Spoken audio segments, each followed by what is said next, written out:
வணக்கம் நண்பர்களே, எல்லாம் எப்படி இருக்கீங்க? அதாவது டாக்டரான் பயங்கரமாக பேசியிருக்கிறார். அவர் என்ன பேசுகிறாருன்னு கேட்டு வாங்க, அதுக்கப்புறம் நம்ம அதை பற்றி பேசுவோம். சரி, நல்ல ஜிம்முக்கு போய் ஃபிட்டாக இருக்கவங்களுக்கு இந்த பிரச்சனை வருது. ஜிம்முக்கு போனால் நல்லதுன்னு நீங்கள் நினச்சிட்டு இருக்கீங்க. ஜிம்முக்கு போனால் நல்லதா? நல்லதுன்னு எல்லாரும் சொல்கிறாங்க. அப்போனா கெட்ட விஷயத்தை நீங்கள் நல்லதுன்னு நினச்சி தானே ஃபாலோ பண்ணிட்டு இருக்கீங்க. ஜிம்முக்கு போனால் நல்லதாம்மா சொல்லி போனால் இந்த அது ஃபேட் எல்லாம் வந்து குறையுது, மசில்ஸ்லாம் இன்க்ரீஸ் ஆகுது. Muscles is good for health or what? மசில்ஸ் பண்ணி தானே எல்லாருக்குமே கார்டியோ அட்டாக் வந்து இறங்குறாங்க. ஜிம் போகிறவன் is not fit to live a normal life. புரிஞ்சுக்கணும், புரியுதுங்களா? சும்மா வீம்புக்காக நான் அப்படி போயிட்டு I just want to show my six pack வச்சிங்கன்னா எத்தனை நாள் வைப்பீங்க? சும்மா ஃபோட்டோ எடுத்து ஸ்க்ரீனை போட்டு அதை ஸ்டோரிஸ்லாம் போட்டு மறுநாள் பார்த்தீங்கன்னா ஒரு 3 மாதம் கழித்து they are unfit to life. Doctor பேசுனதை கேட்டிங்களா? ஜிம்முக்கெல்லாம் போகிறதெல்லாம் கெட்டதுங்க. நீங்கள் நல்ல விஷயம் நினச்சிட்டு இருக்கிறது எல்லாமே கெட்டது தான்.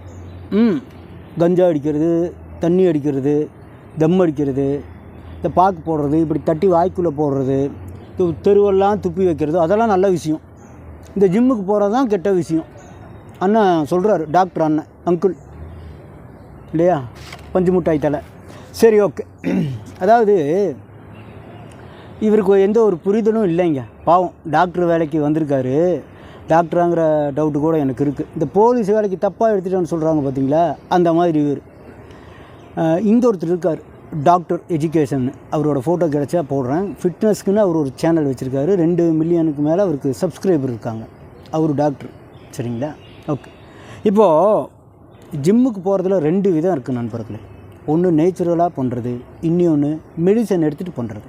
இந்த மெடிசன் எடுத்துகிட்டு பண்ணுறவங்கெல்லாம் 90% வந்து பார்த்திங்கன்னா காம்படிஷனுக்காக பண்ணுவாங்க. மிச்சம் இருக்க அந்த 10% வந்து என்னென்னா பந்தாக்காக பண்ணுறது. பாடி அப்படி பண்ணிவிட்டு லூஸ் ஸ்டாக்கிங் எல்லாம் விட்டு தேவையில்லாதெல்லாம் பேசிவிட்டு கெட்ட கெட்ட வார்த்தை பேசிட்டெல்லாம் இன்ஸ்டாகிராம்லலாம் வீடியோ போடுவாங்க. நார்த் இந்தியாவில் அது ரொம்ப ஜாஸ்தி. நான் இங்கே வட இந்தியாவில் இருக்கிறதுனால சொல்கிறேன். இந்த பெரும்பாலுமே வந்து இந்த மாரடைப்பு வந்து எதனால் ஏற்படுதுன்னா அனபாலிக் ஸ்டெராய்டு எடுக்கிறதுனால தான் அந்த பாடி பில்டர்களுக்கு வரும், சரிங்களா? அதை பற்றி நான் நிறைய வீடியோஸ் போட்டிருக்கேன். இன்னுமே வருங்காலத்தில் தெளிவாக ஒரு வீடியோஸ் போடலாம், ஓகேவா? ஆனால் இந்த நேச்சுரல், இப்போ எங்களை மாதிரி பண்ணுறாங்க பார்த்தீங்களா, நேச்சுரல், அவங்களுக்கெல்லாம் எந்த பிரச்சனையுமே வராது. அவங்களாம் ஃபிட்டாக இருக்கிறதுனால, ஃபிட்டாக இருக்கணுங்கிறதுக்காக ஜிம்முக்கு போகிறாங்க. அதாவது பயிற்சி பண்ணுறதோட முக்கியத்துவத்தை நான் சொல்கிறேன் கடைசியாக, சரிங்களா? இந்த டாக்டர் சொன்னதுக்காக அந்த விளக்கத்தை நான் உங்களுக்கு சொல்லிகிட்ருக்கேன். மாரடைப்பு வந்து இந்த நேச்சுரல் பண்ணுறவங்களுக்கும் வரும். அது எப்போ வரும்னா ஹை இன்டென்சிட்டி ஒர்க் அவுட்டுன்னு சொல்லுவாங்க. அதாவது அதிதீவிர பயிற்சி. லூசுத்தனமாக ஜிம்முக்குள்ளே போயிட்டு காட்டுத்தனமாக பண்ணுறது, அவங்களுடைய வயசுக்கு தகுந்த மாதிரி பண்ணுறதுனால தான் மாரடைப்பு ஏற்படுது. ஆனால் அனபாலிக் ஸ்டெராய்டு எடுக்கிறதுனால தான் 90%, அதாவது 90% அவங்களுக்கு மாரடைப்பு ஏற்படுது. இந்த ஒரு புரிதல் இல்லாமையே இந்த ஆள் வந்து பேசிகிட்டு இருக்காரு. சரி, இவர் தான் லூசுத்தனமாக பேசுகிறாருன்னா அந்த கேள்வி கேட்குறவரும் ஒரு லூசுத்தனமாக கேள்வி கேட்குறாரு. ஏன் அவருக்கு தெரியாதா? சரி, ஓகே, அவர் கேள்வி கேட்குறாரு, ஓகே, அவருடைய வேலை, சரியா? இப்போது இந்த வெயில் காலத்துலலாம் பாருங்களேன், தர்பூசணியில் வந்துட்டு மெடிசன் இது பண்ணுறாங்க, சாப்பிடாதீங்க அப்படிம்பாங்க. இதுக்கெல்லாம் என்ன காரணம்னா கார்ப்பரேட் கம்பெனி தான். ஏன்னா வெயில் காலத்தில் கூல்ட்ரிங்க்ஸ் நிறையா குடிக்கிறதுக்கு இந்த மாதிரி இயற்கையாக கிடைக்கிற அந்த பழ வகைகளை இந்த மாதிரி ஏதாவது ஒரு தவறான காரியத்தை சொல்லி அந்த பிஸ்னஸவே கெடுத்துருவாங்க. விவசாயிகளுக்கு வந்துட்டு பேரிடராக இருக்கும், அது பேரடியாக இருக்கும், அவங்களுடைய விவசாயமே பாதிக்கும். கார்ப்பரேட் கம்பெனியோட வேலை. இப்போ இந்த ஆள் வந்து பயிற்சி பண்ணாத அப்படின்னு சொல்கிறதுக்கு உண்டான காரணம் என்னன்னு கேட்டிங்கன்னா, நீங்கள் பயிற்சி பண்ணலைனாலே சாப்பிட்டு இருந்தாலே உடம்புல ஏகப்பட்ட சீக்குகள் வரும். தெரியாது நமக்கு, நம்ம ஃபிட்டாக இருக்கோம்னு நினச்சிட்டு இருப்போம், ஆனால் பிரச்சனைகள் இருக்கும், சரிங்களா? இப்போ நீங்கள் பயிற்சி பண்ணிங்கன்னு வைங்களே, உங்களுடைய கலோரி குறையும், உங்களுடைய ஃபேட்டு குறையும். அப்போ பிபி, சுகர் இந்த மாதிரி பிரச்சனையெல்லாம் வராமல் இருக்கும். ஆனால் இதெல்லாம் வராமல் இருந்துச்சுன்னா மருத்துவத்துக்கு ஏது காசு? அதிக எடை போட்டால் தானே உங்களுக்கு மூட்டு வலி வரும். அப்போ தானே இந்த டாக்டர்கிட்ட போக முடியும். ஏன்னா இவர் சுற்றி எலும்புகள் தானே வச்சுருக்காரு, பார்த்தீங்களா? இது எலும்பு மருத்துவர்னு நினைக்கிறேன், சரிங்களா? அப்போது இந்த மாதிரி குண்டாயிட்டு ஏடா கூடமாக உங்கள் உடம்பு எடுத்துகிட்டு போனால் தானே முட்டி வலி வரும், கால் வலி வரும், எலும்பு வலி வரும், எலும்பு தேய்மானம் வரும். அப்போ தானே இவருக்கு காசு. நீங்கள் ஃபிட்டாக போயிட்டு ஜிம்மில் ஃபிட்டாக இருந்து சூப்பராக இருந்தீங்கன்னா அவருக்கு எது வருமானம்? சர்க்கரை நோயாக்கி சாகிற வரைக்கும் மருந்து சாப்பிட்ணும். அப்போ என்ன ஆகணும்? நீங்கள் பயிற்சி பண்ணக்கூடாது. நீங்கள் கண்டதையும் தின்னு உங்களுடைய சர்க்கரையின் அளவு உடம்புல கூடும்போது தான் நீங்கள் டாக்டர்கிட்ட போவீங்க. காசு. புரியுதா நண்பர்களே? இவங்களுடைய நோக்கமெல்லாம் பாருங்கள் எப்படி இருக்குன்னு. இதையெல்லாம் வந்துட்டு ஒரு அசிங்கத்தை பார்க்குறோம் பார்த்தீங்களா? ஒரு அசிங்கத்தை பார்த்தா நம்ம என்ன நினைப்போம்? அப்படி அந்த மாதிரி பார்த்துட்டு ஒதுங்கி போயிடணும். என்ன சொல்கிறீங்க நண்பர்களே? பயிற்சியின்மை காரணமாக எனக்கு உடம்புல பிரச்சனை வந்துடுச்சு நண்பர்களே.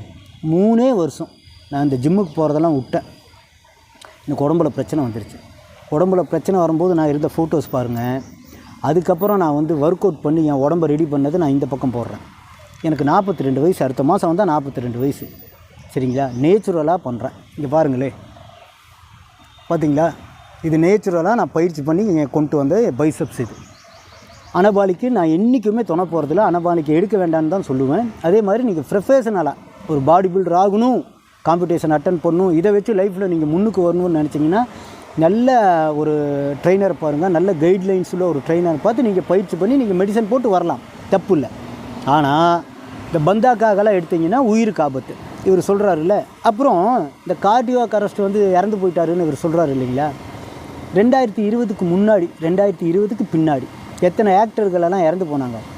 எல்லாம் என்ன கார்டியோ ஜிம்முக்கு போனவங்களா? இல்லை அனபாலிக் ஸ்டெராய்டு எடுத்துகிட்டு ஸ்டேஜ் ஏறினவங்களா? அவங்களுக்கெல்லாம் எப்படி இந்த மரணம் வந்துச்சு? அப்போது ஜிம்முக்கு போகிற, அதாவது இவர் சொல்கிறாரு மசூல் பண்ணுறதுக்காக போகிறோமா, கார்டியாக் அரெஸ்ட் வந்துடுதான். இன்ஸ்டாகிராம் ரீலுக்காக நம்ம 6 பேக் கொண்டு வரோமா, அதுக்கப்புறம் 3 மாதம் கழித்து பார்த்தோம்னா நம்ம அன்ஃபிட் ஆகிடுறோமா? எப்படி லூசுத்தனமான ஒரு இன்டர்வியூ பார்த்தீங்களா? இது இளைஞர்களுடைய அந்த ஒரு ஜிம்முக்கு போகிறங்கிற ஒரு ஆர்வத்தை இது கெடுக்கும்.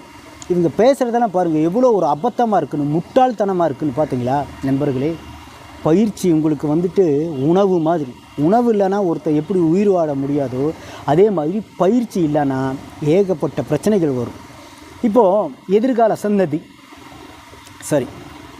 சந்ததி அது வந்து சில பேர் என்ன சொல்லுவாங்கன்னா, நல்லா படி, நல்ல எதிர்காலம்பாங்க, பொருளாதாரம் நல்லா இருக்கணும்பாங்க இல்லைங்களா? இதையெல்லாம் தான் சொல்லுவாங்க. பணம் இருக்கணும் அப்படிம்பாங்க. ஆனால் என்ன கேட்டால் உடல் ஆரோக்கியம் இருக்கணும் நண்பர்களே. உங்களுக்கு உடல் ஆரோக்கியம் இருந்தால் நீங்கள் எதை வேணாலும் செய்யலாம், எதை வேணாலும் சாதிக்கலாம். அப்போ நாட்டின் வளர்ச்சிக்கு, எதிர்கால சந்ததிக்கு முக்கியமாக இருக்கிறது என்னன்னு பார்த்தீங்கன்னா ஆரோக்கியம்தான். இந்த ஆரோக்கியம் இருந்தால் நீங்கள் எதை வேணாலும் சாதிக்கலாம். ஒருவேளை உங்களுக்கு உடம்புல ஏதாவது பிரச்சனை வந்துருச்சுன்னு வைங்களேன், நம்ம சம்பாதிக்கிற காசு எல்லாம் அதுக்கே செலவிடணும். அது இல்லாமல் மன அழுத்தத்துக்குள்ளாயிடுவோம் நம்ம. அதனால் பயிற்சி செஞ்சீங்கன்னா உங்களை நீங்கள் உணர முடியும். உங்களை நீங்கள் யாருன்னு உங்களால் தெரிஞ்சுக்க முடியும். பயிற்சி நீங்கள் டெய்லி எந்திரிச்சு ரன்னிங் ஓடுறது, சரிங்களா, வாக்கிங் போகிறது, ஜாக்கிங் போகிறது, இந்த மாதிரியெல்லாம் பண்ணிங்கன்னா உங்களுக்குள்ளே ஒரு தன்னம்பிக்கை பிறக்கும். உங்களுக்குள்ளே நீங்களே வந்து உங்களை ஒரு ஹீரோவாக உணர முடியும். என்னுடைய சொந்த அனுபவத்தில் நான் சொல்கிறேன் நண்பர்களே, சரிங்களா? அதனால் இந்த மாதிரி முட்டாள்தனமான பேச்சுகளை, இந்த முட்டாள்தனமான இன்டர்வியூகளை நீங்கள் பார்க்காம பயிற்சி செய்யுங்க. உடல் ஆரோக்கியம் தான் கடைசி வரைக்கும். நோய் இல்லாத வாழ்க்கை தான் கடைசி வரைக்கும். ஏன் நான் அதை வந்து அழுத்தி சொல்கிறேன்னா, எனக்கு பிரச்சனை இருக்குது நண்பர்களே. காலப்போக்கில் நான் சொல்கிறேன் அது என்னென்னு, அதுக்குன்னு தனியாகவே ஒரு வீடியோ போடுறேன். என்னுடைய வாழ்க்கை வரலாறுன்னே நான் போடுறேன். கொஞ்சம் சப்ஸ்கிரைபரெல்லாம் வரட்டும். 1000 சப்ஸ்கிரைபர் வந்திருக்கீங்க, மீண்டும் உங்களுக்கு நன்றி சொல்கிறேன். இந்த மாதிரி லூசுத்தனமான வீடியோஸ் எல்லாம் பார்க்காம ஒர்க் அவுட் பண்ணுங்கள், சந்தோஷமாக இருங்க. அனபாலிக் மாதிரி ஸ்டெராய்டுகளுக்கு தூரமாக இருங்க. நன்றி.